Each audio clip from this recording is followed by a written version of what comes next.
Hello,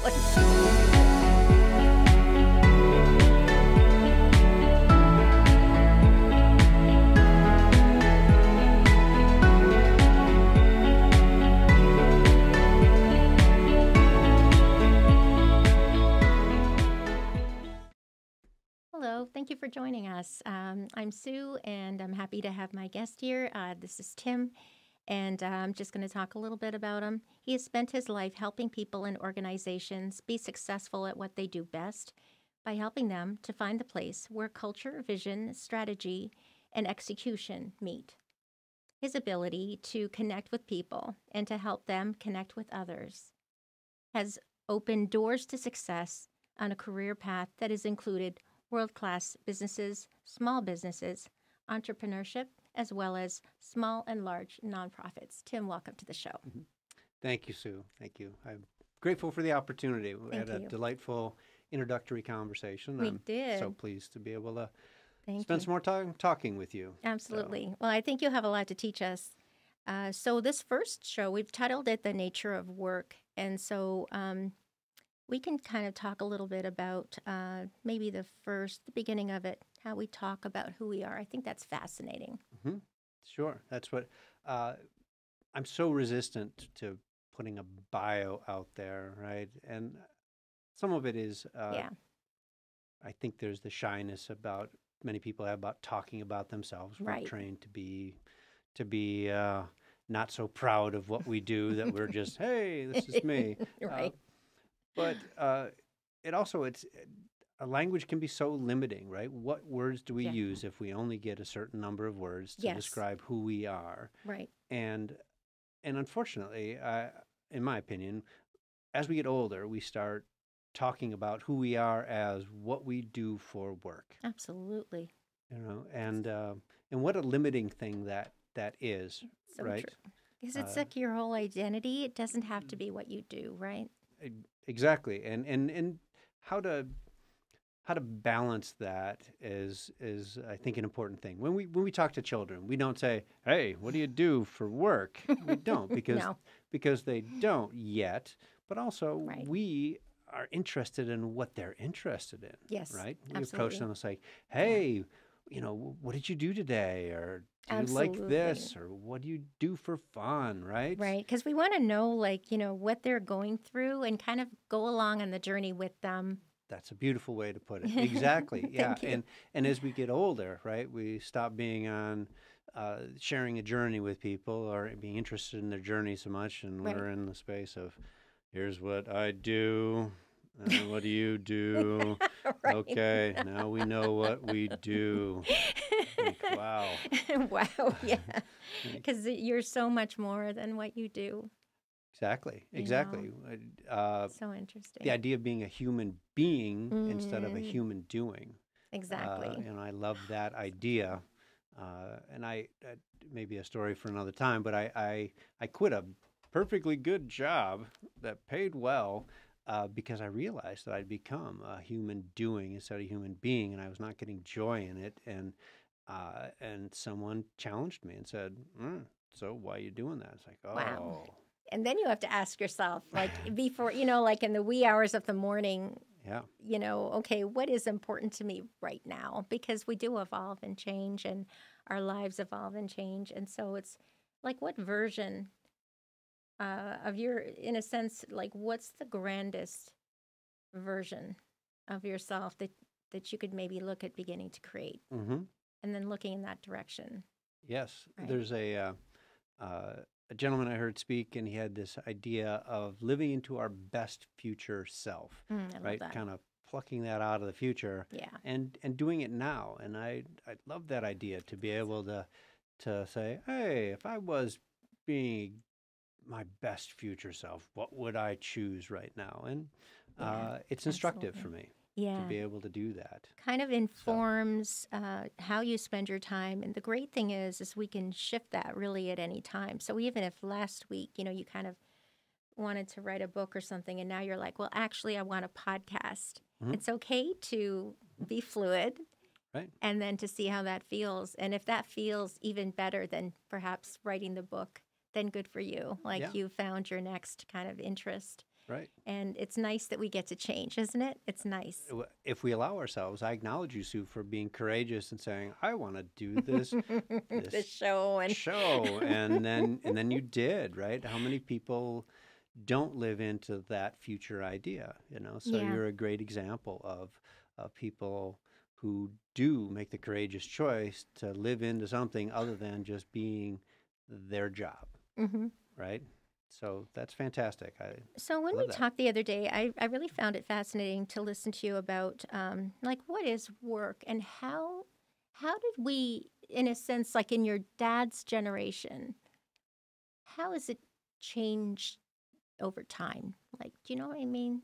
Absolutely. So, in looking at the word work, being the son of a mechanical engineer, there's a formal definition of work, which is you move something Over time, you move something, yeah, across a distance, and then there's power, which is work over time, and right? we have these concepts in our head, Yes. and that there's the idea of a horsepower that actually is related to a horse, how much a theoretical horse could do, Move and something. it can move Mm, 550, can lift 550 pounds, 1 foot in 1 second. That's the idea of how much a horse is worth. And when we limit ourselves to what our work is, I mean, this is reductionist, I get that. But if we do that, we're kind of saying we are an agent that moves stuff over yes. time. Yes. Uh, Now there are very real needs for that, right? Yes, And there are. and and that is not unimportant in life No, and not at and in all. the world, and we've evolved because we've been able to do things, Right. right? And with machines. But uh, you know, as we moved into thinking oriented jobs, we're Mm-hmm. either creative jobs Mm-hmm. that are not as task oriented, right? Things are starting to get less clear about what work is. And in our conversation, we talked about my father had three jobs or three employers really in his whole life. And Wow. one of those was just for a couple years in high school, Right. right? And I've had at least 10 times that many already, and they're Right. all over the place, right?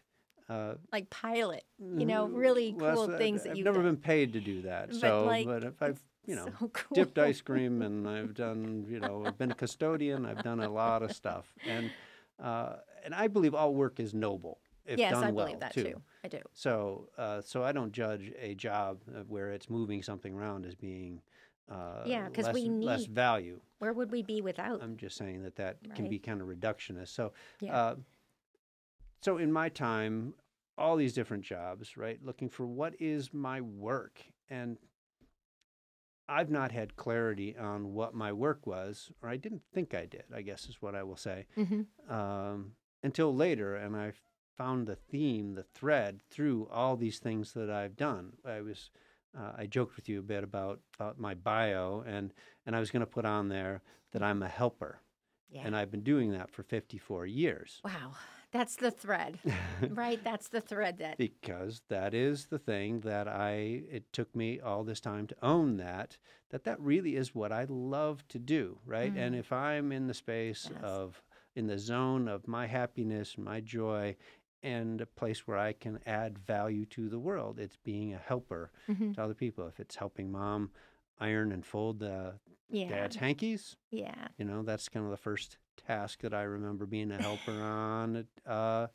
Through now. And even when I was writing software, designing software, and writing software Mm-hmm. for a multinational company, Mm-hmm. what I loved about it was that my software made people's days easier. It made the Right. company more efficient and effective by helping individuals Mm-hmm. have a With their easier tasks. time with what they Yeah. were doing and have a better Right. day. And I that remember accounting, feeds me. you made things and made systems that worked for the people who have the everyday detail work of, right? Right. And so it made their lives better. And then I think probably people noticed that, oh my gosh, you made this so efficient. Could you help in engineering too? Can you help in, right? So, Exactly, and that was I was proud to do good work and to be requested for projects to develop software, right, right. uh, because that interface of the technology and the person. It's what matters. You can write some great software, but if Hmm. it doesn't interface with the human or it doesn't do what they need, it doesn't have, in my opinion, great value, or at least the potential value that it could have, Right. right? And so I've been fortunate, I guess, that in whatever this, if this is late in my life, I don't know, but I finally figured out and I've accepted that it's like I like to do that, and that's okay. Yeah, That is sufficient, it right? is. To say like, yeah, that's my thing, is helping other people be successful doing something they love or are good at. Hmm. Um, Feels good, doesn't it? it does, and it's I've It been just resistant to it. does. It's kind of weird. That's like, oh, is that a thing? Is that a thing? Right. I know. Isn't it Can funny? You that don't be a think it's like a thing? valid kind of, but Right. it is. And then when you hear the testimonials of other people talking about how you've helped them, I Hmm. feel, my gosh, there's no greater feeling. I love that. Yeah. And so my vision for the world is where everybody gets to do that. It's complicated, right? We don't say, "Hey, you love doing that? Right. Okay, do that, and you're going to make $1 million a year." I don't know the economics of it. It's complicated, but I that idea that everybody Right. either can be in a, I don't even say a job, that Yeah. Like can be work. doing work that's meaningful to them, or they can Exactly. find meaning in the work that they are doing, That's true. right? Because sometimes the right job you're actually in, but you just need to sort of paradigm shift. Hmm. And then, like, can I make what is work? Yeah. Or do I have to go create something else? And sometimes it's nice to, because you're comfortable. Everyone knows you. They all, are happy to see you on a Monday morning. And so there's really a lot to be said for blooming where you're planted in a sense, Right. right? Bringing more meaningfulness, perhaps for yourself, yes, but I think also for others. Because Mhm. I think it's kind of nice, like to know the person before your job and the person after your job. And I Hmm. like to kind of like find out like if I have extra time, how can I help this person so that their flow, right, is if they're in the middle of something, like maybe I can help them move the work along. And Hmm. after my part is done, maybe I could help the person who has the next phase. Hmm. And I feel like that makes you not just compassionate, but I think efficient because you're helping before and after. And a contribution, Right. and it's community. And if work gets reduced to these tasks Mm-hmm. and just I have to do this and that's it, we stop. I think we can be dehumanized, Yeah. and we can dehumanize ourselves, and we can take away opportunities for satisfaction that could be Right. there, Could already be uh, there. just through our perspective, our view of things, and my uh, paternal grandfather, Mm-hmm. uh, so he had a job with the Packard Motor Car Company, and he had a pension, right? And that In was those that, days, yeah, yeah. the old-fashioned thing called a pension. But the company went out of business, so he Wow. lost that, and so uh, I guess he must have been in his 50s. I suppose would probably have That's been the age devastating. when all of a sudden what he'd planned for, what he'd expected, what he'd invested in, and worked towards Right. was gone, right? So the downside of the pension and being dependent upon the company is that My goodness. you don't have a safety valve as far as that goes. And he started over again, and I admire him for his courage to do Wow. that. And the job that he got was as a custodian, where my father Good. was an Good. engineer and at a management level. And he asked my father one time, this is the way my father reports this story. He says, "Aren't you embarrassed that people Oh. know that I'm your father and I'm a custodian?" And my dad said, and I'm sure this is where I got it. Mm-hmm. He said, "My understanding is that you're an excellent custodian." Wow. And Yeah. so if you were a lousy custodian, Maybe I'd be embarrassed. then I might be bothered by that. But Right. my understanding is that you're an excellent Praise. custodian, and Yeah. so bringing a good attitude and doing the best you can Yes. wherever you are, whatever the circumstances, I think is has benefits no matter what. If only for self-esteem, Absolutely. right? For my Absolutely. grandfather, he could have been stuck in the idea that I'm a custodian and phoned it in, so to speak. and done poor work, then he would have lived into that being a lesser thing. But Right. instead, he worked from there, and that was his entrance point into the company. He taught himself drafting Wow. and became a draftsperson for the company. So they hired him. They knew him. They knew his work ethic. He got a job as a draftsperson, I'm and he so finished his glad. career with a pension, less time. But Wow. so that's about, like you said, blooming where you're planted, right? And circumstances said things have to change, uh, and he Hmm. was bigger than his factory job. Yes. Again, there's no judgment on a factory job, but he was bigger than just that factory job, such that when that factory job went away, he moved on, Right. right? Takes a lot of courage. I I agree absolutely. He had a family to be responsible for, and he did, and he took care of his family and did that. So, like for yourself, like what do I do for work versus what is my work? Do you kind of answer that question differently now, do you think? Well, What do I do for work? so I've been as I've mentioned, I've been on this journey of like, what am I supposed to do? And Totally. this idea of vocation versus avocation. And some people have these things that they just love to do and are super skilled at, and that becomes their life. An actor, an artist, an engineer, could be anything. People can Right. be driven by that.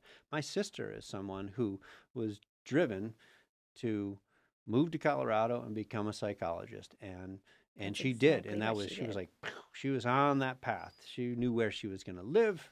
She knew where or what she was going to do, Hmm. and she continues to be on a trajectory it's evolved, but it started with that, and I admire her Oh my for that, goodness. and that has never been my path. Right. But it'll be fun to have her on and we can talk to her I about it. And then she can also, say that her way was direct and very like, what's the word? Like, not planned, but you know what I mean? It was very clear to her, I think it was, right? and then it wasn't for some time. Uh And huh. but I'd be interested to hear what Be she nice said. to But hear but it. I admire that, and it just wasn't my path, right? And Mm so I spent 7 years as an undergrad because I was studying all over. I hmm. was so glad to have been at a university that had a lot of different programs. That's wonderful.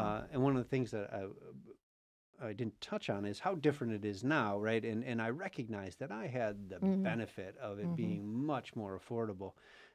7 years as an undergrad, uh, that would be a Wow.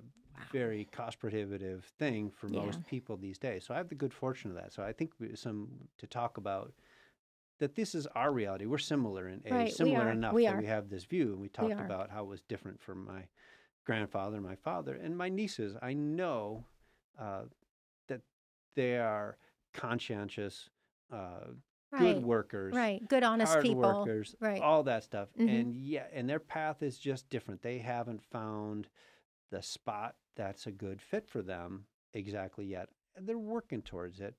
But the idea that they should go to college and pick a major and Yeah. then do that just doesn't fit with how I think the world is for them.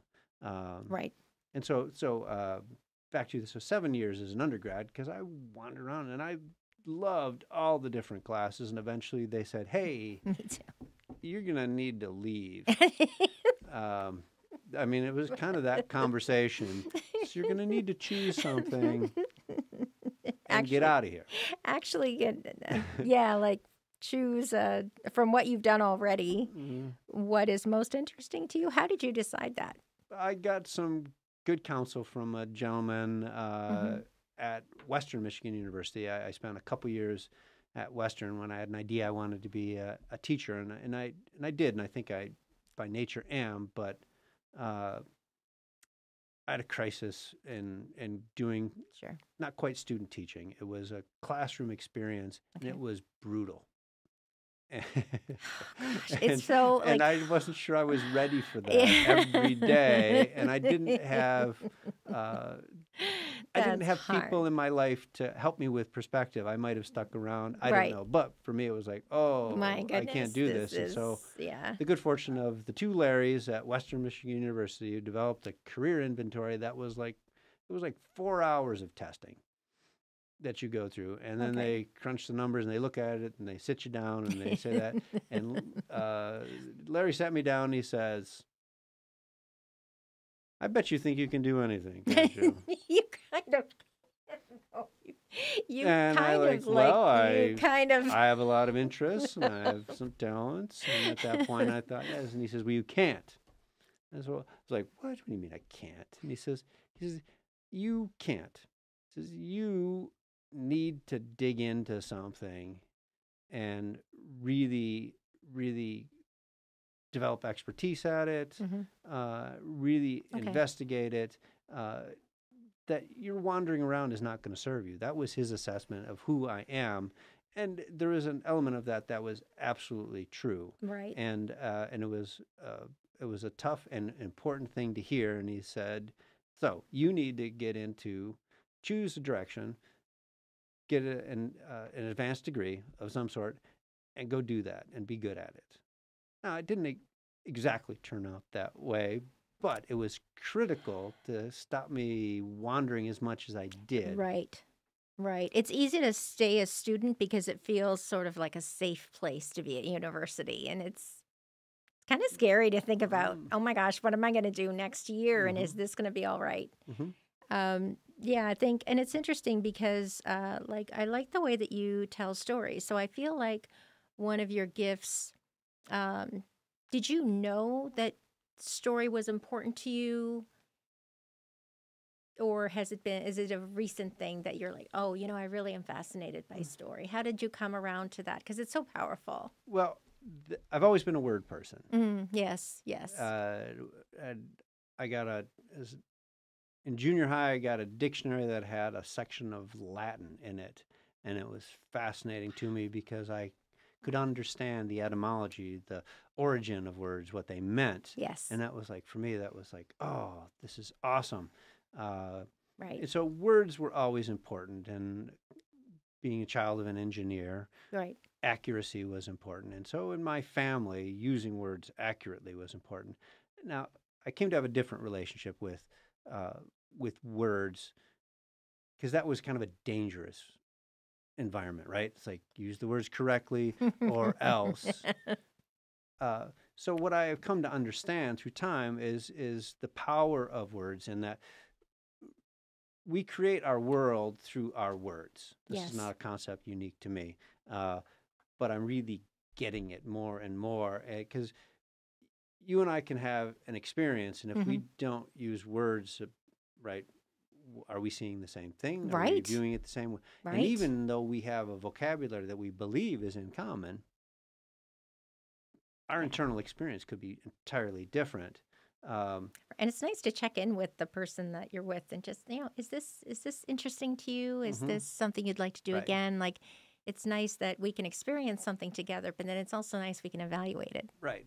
And so the idea that the words internal or external are creating our world. They literally are. Our world is otherwise just a bunch of experiences that we don't have a framework to hang Mm, concepts on, okay. let alone share them with each other, Like right? meaningfulness. Exactly. And the power of story hmm is something that we connect with in a different way than just facts.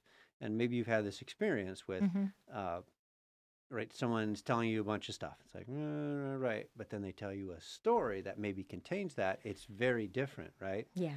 Uh, and so one of the things I wanted to talk about with you, it came out of our conversation, is our own story, our individual story, and how we talk about who we are. That little bio things like, Right. is that me? I don't know. Kind It's something I wrote that. of summarizes things you've Well, done, what is but it? Yeah, it's nice to and keep evolving into your story and then yeah. So one of the things I wanted to talk about, one of the things that's important to me hmm is how people answer that question. Well, first of all, that question gets asked. That question being, "What do you do?" right. You know. It's usually the first thing we ask someone we've just Yeah. met, And right? man, I wish we could standardize on some different questions or better Maybe we questions. could, popular like like if we go to networking, we can start asking a I different question, I love that, and I right? strive to say So, what do you enjoy? What do you love? What are some of Yes, your that's favorite so much. things? And people light up, don't they, when you They ask do, that? and then they get to tell stories instead of share a fact about themselves. Right. And so, uh, This is a great beginning of a conversation, and I feel that, we're going to go over some points in the next episode that we can kind of explain, like a little bit about his coaching experience, a little bit about the way that he thinks about things and frames things in a better way, right? sure. And one of the things what I want to leave people with, Sure. a Yeah, giveaway please. here, Please.